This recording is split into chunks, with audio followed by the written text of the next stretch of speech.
What's up, everybody? I'm Alex from Group Schumacher, and this is Casey Sander, and today we're going to show you how to install an EasyCut II conversion kit on an FD 75.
Okay, the first thing we need to do in the removal is take out the pinch bolt and then take out the pin so we can slide the knife head and knife out.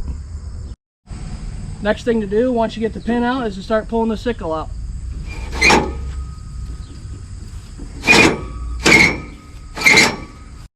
So the sickle was a little bit tight in there, so what we have to do is you have to go along and loosen the hold downs to get the pressure off the sickle. Sometimes you don't have to do that, but this particular one, the hold downs were adjusted tight. So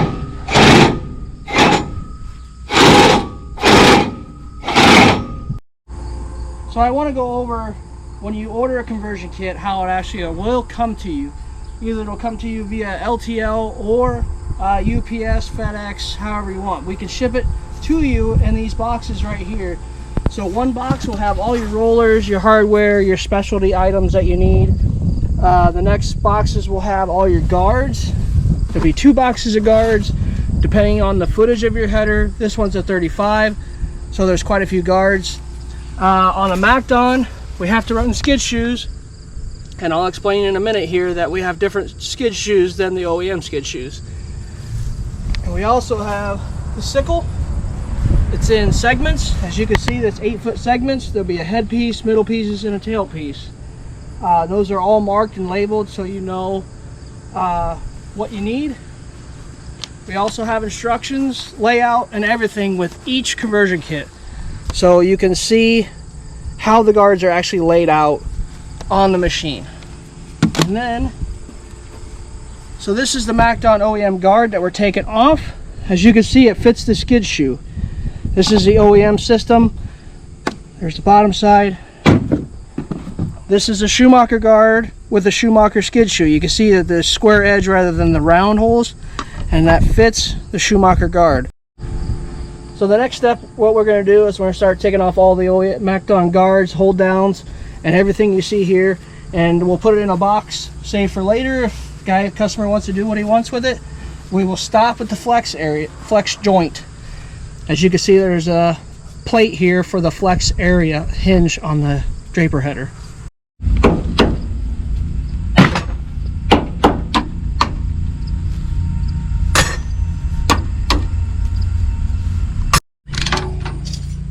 So the last bolt's behind the divider. Just have to get a ratchet or a wrench in there to take the last bolt out. Okay, so we got the knife all laid out here. We got our head piece. We got our middle pieces. On a 35-foot head, we're going to have 3 of these middle pieces, and then the tail piece down at the end. So we got to put the knife together here in this spot. So we have a bar that's going to go underneath and bring them together, and then when we're putting our sections on, we need to make sure we keep the one up, one down as we're going across. So I've got everything laid out here, and then I have my paperwork here, and it shows the torque spec on the paperwork. It's a M6 bolt, and the torque spec is going to be 9 to 10 foot-pounds. Okay, as you can see, this is where our two knife back pieces come together. So when we put them together, the section is going to straddle that split and help make that stronger.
So this knife starts off with a half section. We have a half section here, and we are still maintaining our one section up, one section down as we put the knife head together.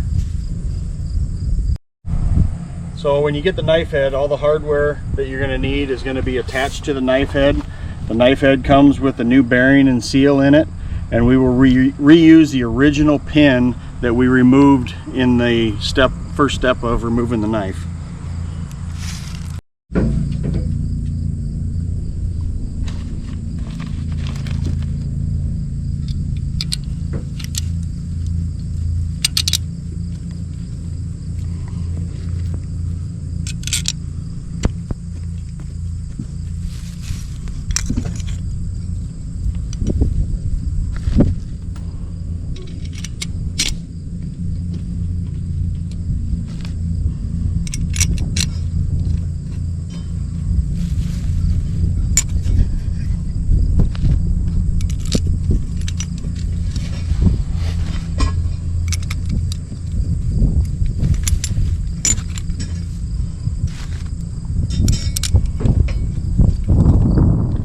Then we will torque these to the same spec as we did in the connector section.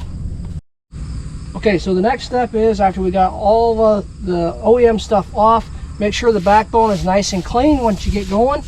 You don't want any debris underneath of your spacers. So the first guard is going to be an open top. That's a specialty guard.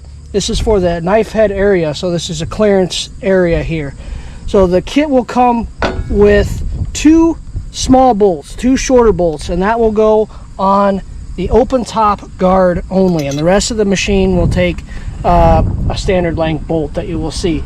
Now these bolts are different than a typical Schumacher system for any other machine on the market. So there's a, oops, this is our skid shoe on the bottom. These bolts have an extra wide head on them for the skid shoe, as you can see there. So we'll put the first one on. It goes behind the divider, and you'll put it right through there, just like that. So the first thing we do, you get your open top guard on, and you start going across with the regular standard guards. We get a lot of questions on how the Schumacher guards get bolted on, comparison with the spacer. So here you have your backbone. You put your spacer on top of the backbone, your skid shoe on the bottom, and the guard goes between, that the bolt's going through. Now on this particular machine, this customer wanted a roller kit. So these are spacer plates rather than wear plates. A wear plate would be a little bit longer edge running up against the sickle. The first roller on the MacDon is a bottom roller. You can see this is a bottom roller compared to a top roller. And right here where the first roller goes, there is a weld on this machine. right where the dam goes up for the draper belt. You will have to grind that weld a little bit because the roller will rub into that roller or into that weld there. So we have to notch that weld out just a little bit.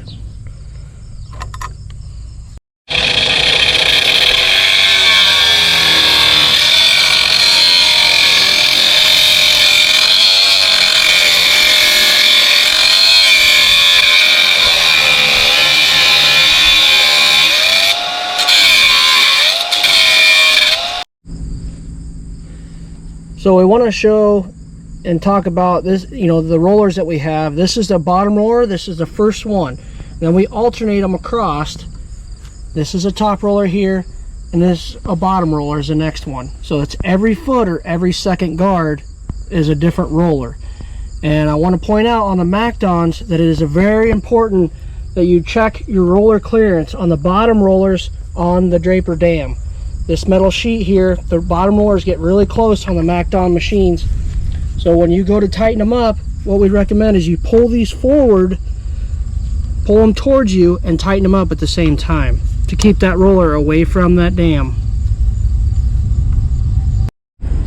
So here we're showing that we just kind of laid everything out nice, clear across the machine, so you can just kind of go as, put them on as you go, and everything's right where you need them to be, because it's kind of just repetitive motion clear across the machine. Now I do want to point out again, the rollers are alternated all the way across the machine, so make sure that you're putting the correct roller where it needs to go so that sickle is has a nice guidance all the way across the machine. So here at the hinge point on the draper, there's two. There's one on this side and there's one on the other side of the feeder house. They have Allen bolts that are underneath, and you have to get a 1/4 inch Allen to take these two bolts out, and you'll have that off, and then you'll take these two plates off, exposing the hinge area. See where the gap is, and there's two 6-hole spacer plates in the kit, and they will go right here in the middle. And then once you put your guards on, a guard will go right over the top of the split. And then once you get these two guards on with the skid shoes on the bottom, you will put the 4-hole spacer plate on top, and then your draper. So I want to add, right before the hinge, we double up our rollers. So as the header comes across, we end with a top roller here and our bottom roller at the very start of the hinge point. And as you can see, I got the hinge point all together, and then we alternate again back to a top roller on the opposite side. I do want to add, sometimes the hinge point can get a little off when you take off those plates. When you take off the MacDon plates there on the hinge point, sometimes the side can settle. So to get this guard on in the very center, you might have to block up on the outside, put a brace up on the outside of the wing to get it up so you can get the bolt holes lined up.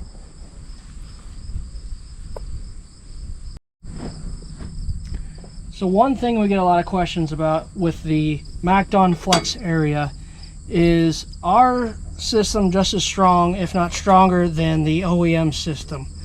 Well, here are the OEM pieces that I took off. The one's a little bent, but there's a thickness of the materials that we take off that sits right on top of the backbone, and we are replacing it with the same thickness of straps here. So we have our spacer on the bottom and our spacer on the top in the flex area with the draper dam protection triangle. So there's no reason for it not to be any stronger than what we took off on the original system. So the next thing we do before we slide the sickle in is to get all the guards just snug a little bit. You don't have to tighten them like it's ready to go, but you can see when they're flopping around just finger tight, we don't want that when we're sliding the sickle in. So what we do, I'll show you with the rollers, you just put your fingers on there and pull the guard and the roller forward at the same time and tighten them up. Just snug. That's all you need for right now.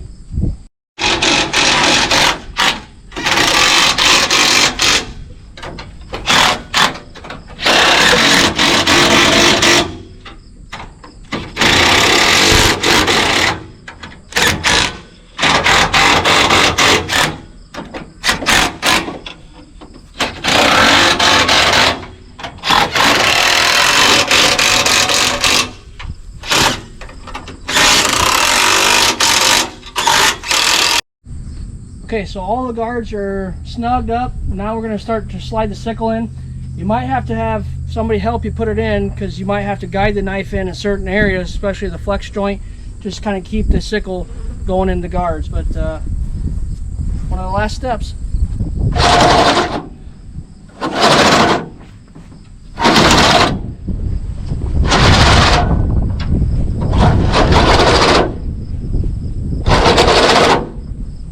The next thing is, once you get the sickle all the way in, your knife head is lined up with the pitman arm on the gearbox. I recommend putting a little bit of grease on the pin, help slide it in a little bit, get her down in there. Once you get it all the way down in, your knife head lined up, you put your bolt through here and you tighten her up. You're good to go. Okay, now we got the sickle all the way in and we got to attach the gearbox. When you turn the belt over, we want the sickle completely all the way extended all the way to us, all on the outward stroke. So you can see this is a common tailpiece where we put them on a lot of different 35-foot machines, and sometimes we need to add a section. So this particular machine, we're going to add one more section and then cut the knife back off at that last section, so there's not a bunch of knife back sticking out. Cut it off with a grinding wheel, sawzall, whatever you would prefer.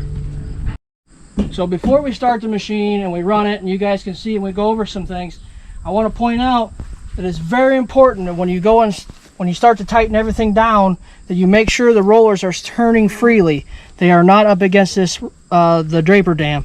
Make sure you got to put a little pry bar or something back in there, and then tighten the bolts up tight to keep the roller away from that draper dam. Okay, so Casey's up in the cab. We're going to get it running. And what we're going to do is we're going to check the sections to make sure there's no bluing, like they're not getting hot in any area. If they're getting hot, that means we have a bowed backbone or something's wrong, so we need to double check that area. So we'll run it for a few minutes and we'll go from there.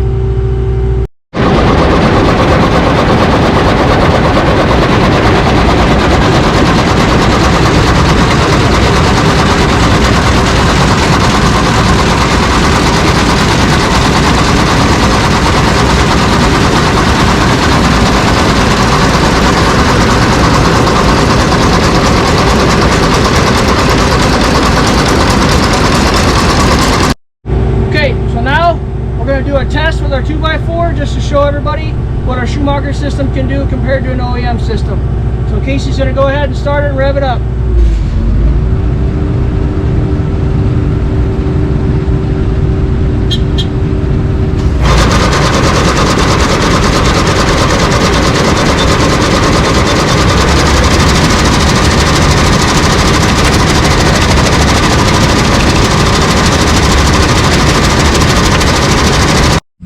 So that's a wrap on a MacDon FD 75 35-foot single drive.